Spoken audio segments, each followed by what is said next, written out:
अच्छा, तो ये टॉपिक हो गया polarised politics, the issues and challenges of democracy in Pakistan. तो इसके ऊपर हम ब्रेनस्टॉर्मिंग करेंगे और सोचेंगे कि क्या क्या बातें इस ऐसे के अंदर लिखी जा सकती हैं। अब आप सब लोग बारी बारी मुझे एक एक पॉइंट बताते जाएं, जिस पॉइंट जो आपके ख्याल में इस ऐसे के अंदर आप डिस्कस करना चाहेंगे।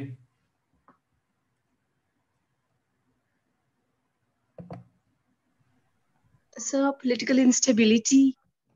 अच्छा जी, पॉलिटिकल इंस्टेबिलिटी। आपका नाम क्या है? सर हम ज़ारा खान। ज़ारा खान।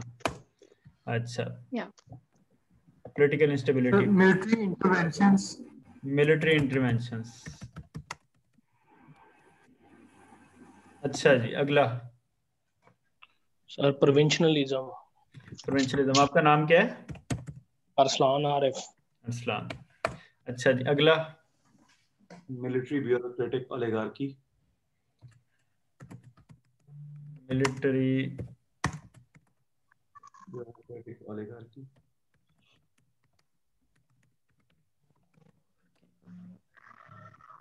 अच्छा, उसके बाद अगला है sir centralised powers like the federal. Centralisation of powers. आपका क्या नाम था? सर हम अगेन ज़ारा। ज़ारा। ज़हरा या ज़ारा? सर ज़ारा। अच्छा, अगला। कौन साहब हैं जो बोल नहीं रहे और चुप करके बैठे हुए हैं, वो भी कुछ बताएं हमें। Sir, the democracy is the guardian of fundamental rights. Democracy guardian of fundamental rights. आपका नाम क्या था? कायनात। कायनात। अगला। Undemocratic attitude of political parties. Undemocratic attitude of political parties. अगला। Sir political patronage. Political patronage. जी सर। आपसे पहले जिन्होंने बोला था ये अनडेमोक्रेटिक एटीट्यूड, उनका नाम क्या है?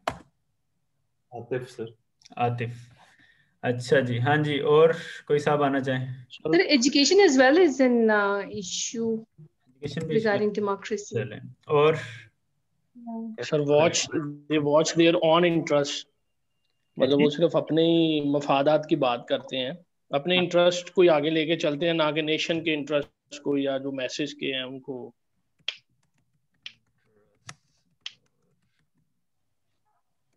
Personal interest over national. अच्छा जी, अगला। Sir ethno nationalism. क्या नेशनलिज्म? एथनो नेशनलिज्म, एथनिक से एथनो नेशनलिज्म। हाँ जी, उसके बाद आगे कोई और हो? External factors, so external factors also, affect the democracy here. External factions, external powers, यहूदी साजिश। Factors, yeah, external factors. I mean, any सारे. अच्छा जी, और sir linguistic issues. Linguistic issues. और Security issues as well. Security issues. और lack of pluralism. Lack of pluralism. जी, आगे। Negative role of media. Negative role of media in what sense?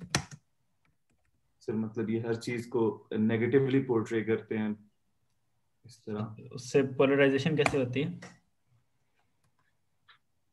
Polarisation ये सब में डेमोक्रेसी का सर। अच्छा जी, आप में से एक एक पार्टिसिपेंट है जो बिल्कुल भी बोल नहीं रहे, मैं उनका नाम लूं या वो खुद बोलेंगे? एक खालिद नहीं बोल रहे और एक अनीबा नहीं बोल रही। जी सर, मैंने अभी ज्वाइन किया, अभी मेरी सेंसेस काम नहीं कर रही। अच्छा, तो खालिद साहब आप किस लिए खामोश हैं?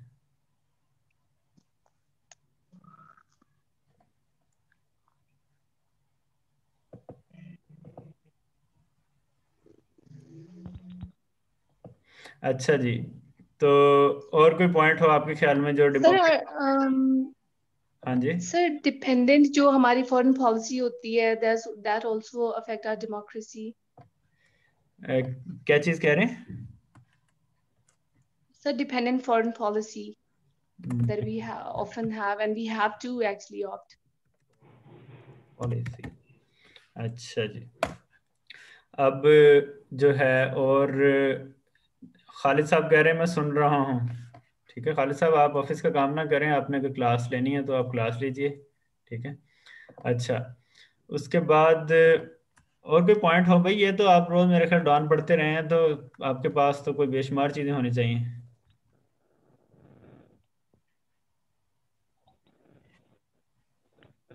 Sir, politically unaware general message.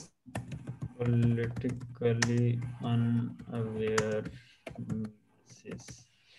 Message हमेशा जनरल होती हैं। ठीक है, तो आप जी ये ठीक है। कहेंगे कि आम अवाम, अवाम आम की जमा है।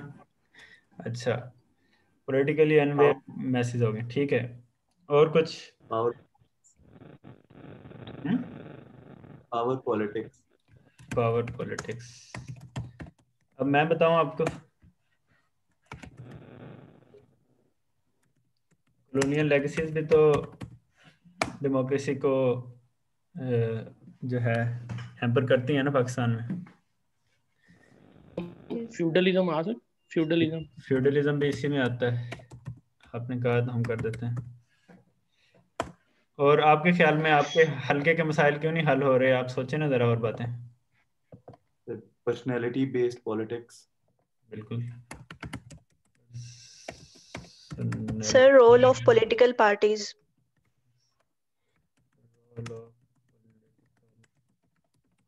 हाँ जी, सर कास्ट सिस्टम यानी बरादरी को वोट देना, उससे बाहर किसी को वोट नहीं देना। बिल्कुल। अच्छा, आइए, किन साहब ने कहा caste system? Sir Arsalan Arif. हाँ जी, अरसलान, कभी आपने सोचा कि आप एमएनए का इलेक्शन लड़ें? नहीं सर, मैंने तो नहीं सोचा, पैसे ही नहीं है। हाँ जी, पैसे नहीं है आपके पास तो? सर मनी मनी इज हाँ आल्सो। हाँ जी, जरा आपने सोचा कभी कि आप मिनिस्टर बन जाएं लॉ की या foreign? Sir, I'm often been asked to go for hmm from my teachers and from different sides. Might be being from family as well, hmm but I didn't till now. At least I couldn't think for that. तो इसकी क्या वजह होगी? Might be I don't feel it appropriate for this time. अच्छा, सही। तो एक point हमारा ये आएगा कि हमारी यूथ जो है वो पॉलिटिक्स में क्यों नहीं जा रही। ठीक है, इसकी एक वजह तो ये है कि non availability of conducive environment.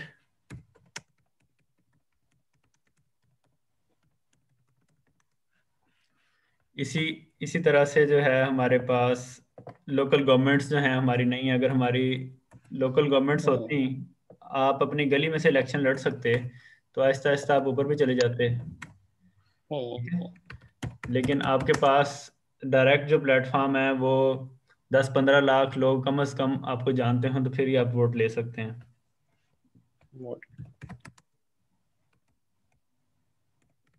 ठीक हो ये गया? लिख सकते हैं नॉट इक्वल अपॉर्चुनिटीज।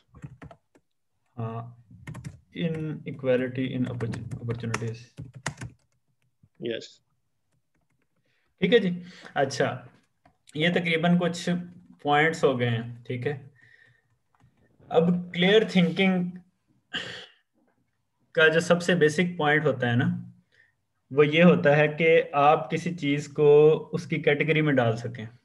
जो काम आपने ऐसे में बार बार करना है, और अगले 8 दिन जो है मैं आपकी बहुत ज़्यादा एक्सरसाइज करवाने लगा हूँ कि आप किस तरह से किसी चीज़ को उसके डब्बे में बंद कर सकते हैं। आप में से किसी को कोई अच्छा स्पीकर लगता हो टीवी पे या इंटरनेट पे, या इंटरनेशनल लीडर को अच्छा लगता हो, या उसकी स्पीचेस अच्छी लगती हों, तो आप नोट करेंगे कि वो हवाई बातें नहीं करेगा। ठीक है, और यही काम आपने करना। कोई अच्छा राइटर भी होगा तो वो हवाई बातें नहीं करेगा, वो बहुत क्लियर होगा। आप उसे कहेंगे गुर्बत की क्या वजह है, वो कहेगा गुर्बत की 3 वजूहात हैं। ठीक है, आप सोचेंगे कि भाई गुर्बत की तो न्यूमरस वजूहात हो सकती हैं, तो why there are 3 causes of poverty. ठीक है, तो वो आपको बताएगा कि there are some political, social and economic reasons that's why people are poor. तो उसने उस चीज को कैटेगरीज में डाल दिया है। पॉलिटिकल इश्यूज या पॉलिटिकल फैक्टर्स या गवर्नमेंट से रिलेटेड फैक्टर्स को उसने एक चीज में डाल दिया, इकोनॉमी से रिलेटेड फैक्टर्स को एक चीज में डाल दिया, सोशल फैक्टर्स को एक चीज में डाल दिया। फिर वो आपको बताएगा कि पॉलिटिकली स्पीकिंग तो वो बंदा जो है वो उसकी एक्सेस नहीं है गवर्नमेंट तक, ईज ऑफ डूइंग बिजनेस अच्छा नहीं है, ये नहीं है वो नहीं है, इसलिए वो गरीब है। फिर वो आपको बताएगा जी इकोनॉमिकली ये है कि कुछ बड़े लोग जो हैं उनका ज़्यादा कब्जा है वसाइल के ऊपर, और एक आम आदमी के पास एक्सेस नहीं है एजुकेशन की, हेल्थ की, इसलिए वो अपने काम पे नहीं जा सकता या कोई अच्छी जॉब नहीं ले सकता, इसलिए वो गरीब है, वगैरह वगैरह वगैरह। ठीक है, इसके अंदर ट्रांसपोर्टेशन भी आ जाएगी, इसके अंदर आपका एनवायरनमेंट भी आ जाएगा, आपकी एजुकेशन, आपकी हेल्थ आ जाएगी, आपकी एक्सेसिबिलिटी आ जाएगी, वगैरह वगैरह वगैरह। फिर सोशल, कुछ लोग सोशली गरीब हैं, वो एक बड़ी फैमिली से हैं, उन्हें कोई चीज़, कोई कैपिटल इकट्ठा करना हो एक फैक्ट्री लगाने के लिए या एक शॉप बनाने के लिए, तो वो जमा करने में टाइम लगता है क्योंकि उनके डिपेंडेंट्स ज़्यादा हैं, या वो एक ऐसे मोहल्ले में रहते हैं जो जिसके अंदर ओवरऑल मोटिवेशन लेवल बहुत कम है, या कोई और मसला है जो सोशल है, या उनके कुछ टैबूज हैं कि वो फलां चीज़ का कारोबार नहीं कर सकते जो अपॉर्चुनिटीज़ अवेलेबल हैं, इसलिए वो गरीब है। ठीक है, तो उस बंदे ने जिसने क्लियरली कहा था कि गुर्बत की 3 वजहें हैं, उसे पता था कि गुर्बत की 10 लाख वजह हैं, लेकिन वो क्लियर था और वो आपको परेशान नहीं करना चाहता था, तो इसलिए उसने आपको कहा कि गुर्बत की 3 वजह हैं, ताकि आप उसकी बात सुनना शुरू कर दें। फिर वो अपने अपने बॉक्स के अंदर गया, उसने पॉलिटिकल का बॉक्स खोला और उसके अंदर जितनी भी चीज़ें पड़ी थी वो एक एक करके आपको बतानी शुरू कर दें। फिर वो इकोनॉमी के बॉक्स में गया और उसके अंदर उसने सारी चीज़ें बतानी शुरू कर दी, और उसके बाद वो सोसाइटी के बॉक्स में गया और उसने वो चीज़ें बतानी शुरू कर दी। तो क्लियर थिंकिंग का सबसे पहला ये प्रिंसिपल जो आपने ज़हन में रखना है वो ये है कि आपने चीज़ों को कैटेगराइज करना है। ठीक है,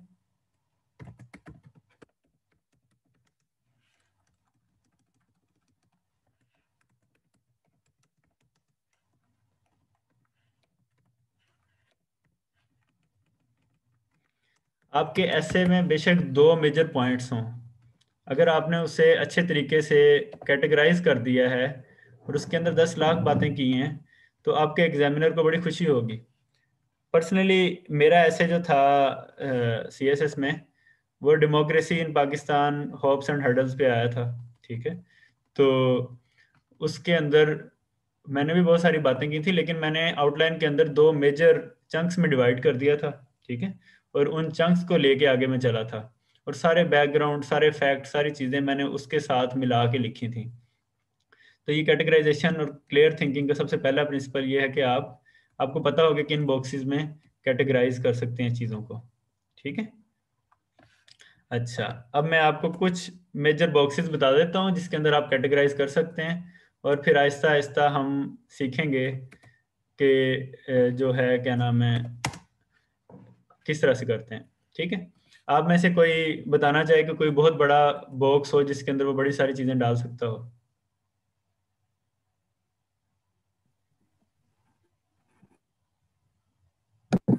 तो जैसे आपने बताया पॉलिटिकल, सोशल, इकोनॉमिक, एनवायरमेंटल, ये मेजर बॉक्सेस हो सकते हैं। ठीक है, तो हम इनके बॉक्स बना लेते हैं अपने।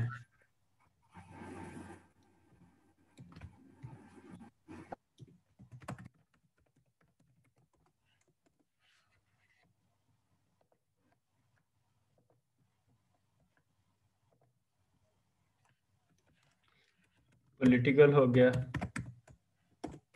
सोशल हो गया, इकोनॉमिक हो गया, और किसी के ज़हन में कोई बॉक्स आ रहा हो? सर आपने ये जो ब्रेनस्टॉर्मिंग के थ्रू पॉइंट्स इकट्ठे किए हैं, यहाँ पर एक रिलीजियस कल्ट या सेक्टर भी आ सकता है। चलें, वो तो आ गया ना, वो तो हम आगे चलते हैं ना। अब ये बताएं कि आप कैसे जो है वो बॉक्सेस बनाएंगे, उसके बाद फिर हम वापस उन पॉइंट्स पे जाएंगे और उनको उन बॉक्सेस में डालेंगे। ठीक है। Yes. अच्छा, अवेयरनेस आ सकता है।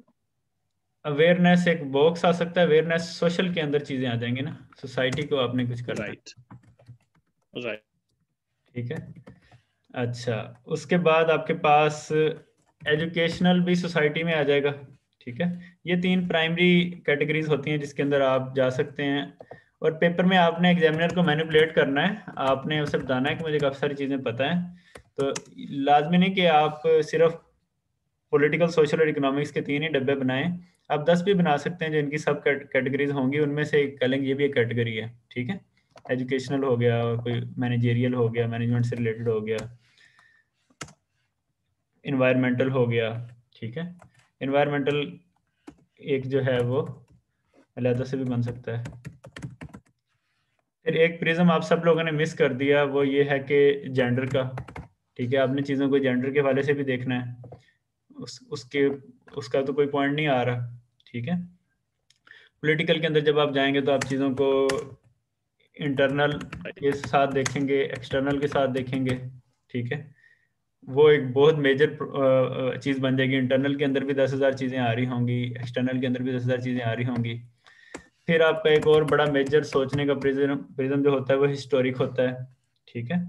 कि आप हिस्टोरिकल पॉइंट ऑफ व्यू से देख रहे हैं कि क्या चीज़ें, जैसे कॉलोनियल बाइसेस की हमने बात की, तो वो एक हिस्टोरिकल इशू है हमारा।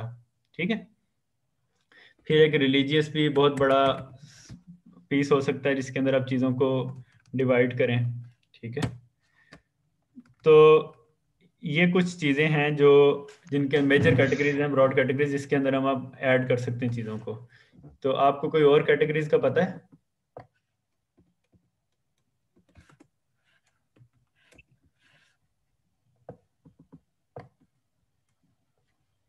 नहीं पता? अच्छा, अब हमने जब ब्रेनस्टॉर्मिंग करते हैं ना हम, तो उसके अंदर हम 20-25 पॉइंट्स लिख देते हैं। हर पॉइंट से रिलेटेड हमारे जहन में एक स्टोरी होती है। ठीक है। आपने ये पॉइंट्स एवं नहीं लिख दिए, आपने कोई रट्टा नहीं मारे हुए कहीं से ये लिस्ट सारी के मैंने 25 पॉइंट याद कर लिए इस चीज़ के। आपके पर्सनल एक्सपीरियंसेस हैं, आपका नॉलेज है, आपकी किताबें पढ़ी हुई हैं, आपने दुनिया देखी हुई है अब तक। तो उन स्टोरीज आपके जहन में आने के बाद आपके पास एक पॉइंट आता है कि अच्छा इस बारे में तो ये भी हो सकता है। जैसे एक स्टोरी मैंने आपके साथ बात की कि आप क्यों नहीं इलेक्शन लड़ सकते, तो आप में से किसी ने कहा कि मेरे रिसोर्सेज नहीं है, किसी को लगा कि ये अप्रोप्रिएट नहीं है स्टेज के ऊपर। तो ये सारी चीज़ें जो हैं ये एक खास पॉइंट को जनरेट करती हैं, और वो पॉइंट हमने लिख लिया कि हमारा कंड्यूसिव इन्वायरमेंट नहीं है। ठीक है। तो ये तो हमने लिख लिया। अब इनके ऊपर हम एक एक या 2-2 पैराग्राफ्स लिख सकते हैं। ठीक है। ये पॉलिटिकल इंस्टेबिलिटी है, इसके ऊपर अरसलान आप बताएं कि आप कितने पेजेस लिख सकते हैं पाकिस्तान की हिस्ट्री को सामने रखते हुए? सर मुख्तसर से तो 2 पेज लिखे जा सकते हैं सर। हाँ जी। मिलिट्री इंटरवेंशन के ऊपर कितने पेजेस लिखे जा सकते हैं? ठीक है। फिर ये प्रोविंशियलिज्म की कितने चीज़ें होंगी, हमारे 4 सूबे हैं, उसके अंदर डिफरेंट हिस्टोरिकल जो है वो रियलिटीज़ हैं मुख्तलिफ सालों की, पिछले सालों की। ठीक है। उसके बाद मिलिट्री और ब्यूरोक्रेसी का आजकल जो है या हर दौर में होता रहा है, तो उसके अंदर कितनी ज़्यादा चीज़ें होती हैं जो आप करते हैं। ठीक है। सेंट्रलाइजेशन ऑफ पावर्स के अंदर आपने पाकिस्तान अफेयर्स के अंदर बहुत कुछ पढ़ा होगा। डेमोक्रेसी जो है और फंडामेंटल राइट्स, इनके ऊपर आपने बहुत कुछ पढ़ा होगा। अगर आपने नहीं पढ़ा तो आप कॉन्स्टिट्यूशन ऑफ पाकिस्तान के आर्टिकल 8 से 28 तक ज़रूर पढ़ें घर जाके, आपके हर सब्जेक्ट में आपको हेल्प मिलेगी लिखने के लिए। वो तो आप बिल्कुल आपके लिए हदीस है ना। और CSA के अंदर हमें तकरीबन 5 से 6 दफ़ा डिफरेंट लोग आके ये पढ़ाते हैं फंडामेंटल राइट्स क्या होते हैं, क्योंकि सारा पब्लिक सर्विस और हर चीज़ और गवर्नमेंट की सारी जो बुनियाद है वो यहीं से स्टार्ट होती है। तो ये आप जितना ज़्यादा अपने CSS के एग्ज़ाम में हर पेपर के अंदर जहाँ मौका मिले वहाँ ये कोट करेंगे ये वाले आर्टिकल्स, तो उतना ही ज़्यादा आपको अच्छे मार्क्स मिलेंगे। ठीक है। तो उसके बाद undemocratic attitude of political parties, इस पे कितने वाकयात हैं, कितने धरने हुए हैं, कितनी डील्स होती हैं, कितने लोग पैसे लेके सीट छोड़ देते हैं या वोटिंग चेंज हो जाती है वगैरह वगैरह वगैरह। ठीक है, तो ये सारी चीज़ें जो है ना, ये आपको एक चीज़ को जन्म देती हैं कि आप इसके ऊपर बहुत बहुत लिख सकते हैं। ठीक है, और अब जो हम काम करने जा रहे हैं, इस काम को करते हुए आपने घबराना नहीं है। ठीक है, कि ये तो मैं सारा कुछ काटता जा रहा हूँ, क्योंकि आपको कॉन्फिडेंस होना चाहिए कि इसमें से हर पॉइंट जो है उसके ऊपर आप अच्छी खासी बहस कर सकते हैं और उस पर आप एक अलग ऐसे लिख सकते हैं छोटा सा। ठीक है, तो इसलिए अब हम अपनी ये जो हेडिंग है इसके साथ चीज़ें मैच करेंगे और देखेंगे कि कौन सी चीज़ें हमने एम लिख दी हैं और कौन सी चीज़ें वाकई हेडिंग के अंदर ज़रूरत थी लिखने की।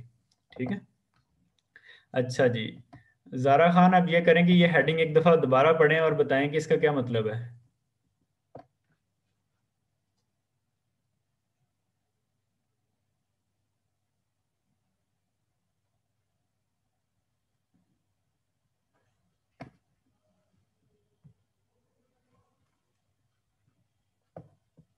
हेलो,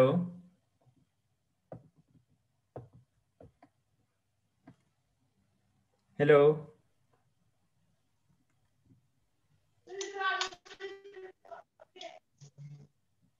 उधर जाओ ना, मैं उधर बैठूं तो आप एक ही तरफ चले जाओ खेलने वाले।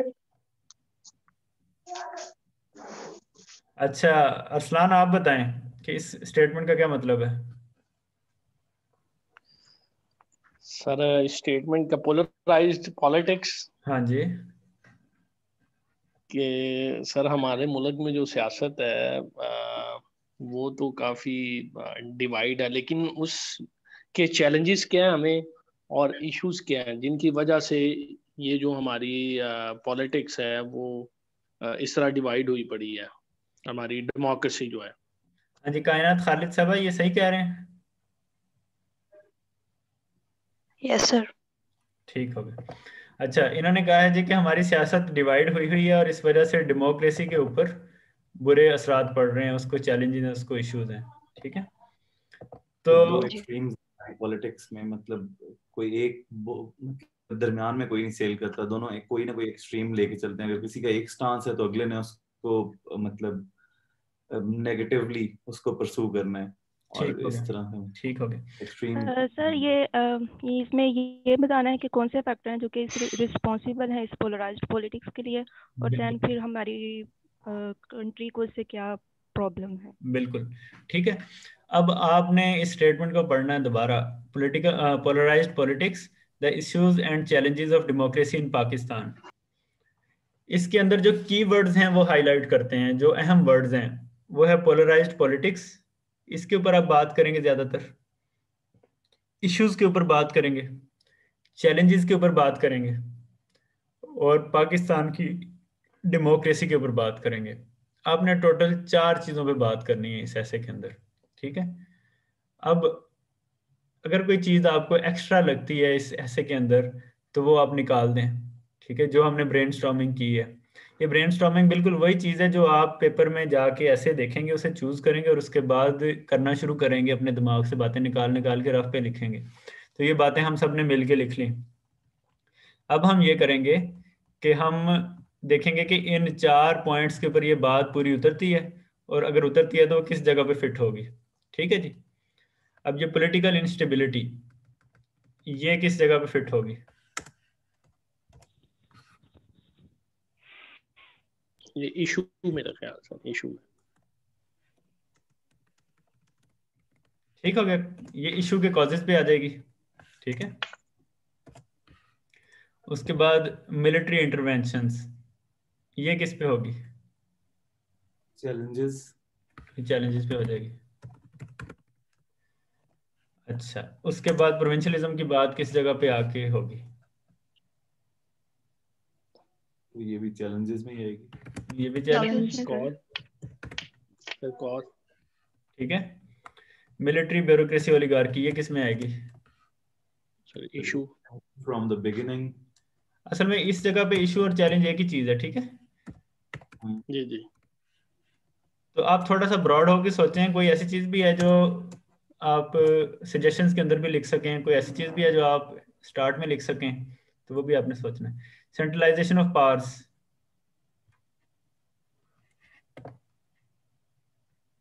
ये भी इशू ही है। ये भी इशू और चैलेंज है। अच्छा, democracy the guardian of fundamental rights, ये किस पार्ट में आएगी?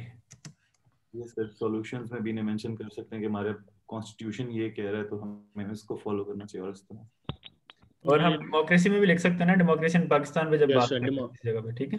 फॉरवर्ड वे आउट के अंदर भी लिख सकते हैं।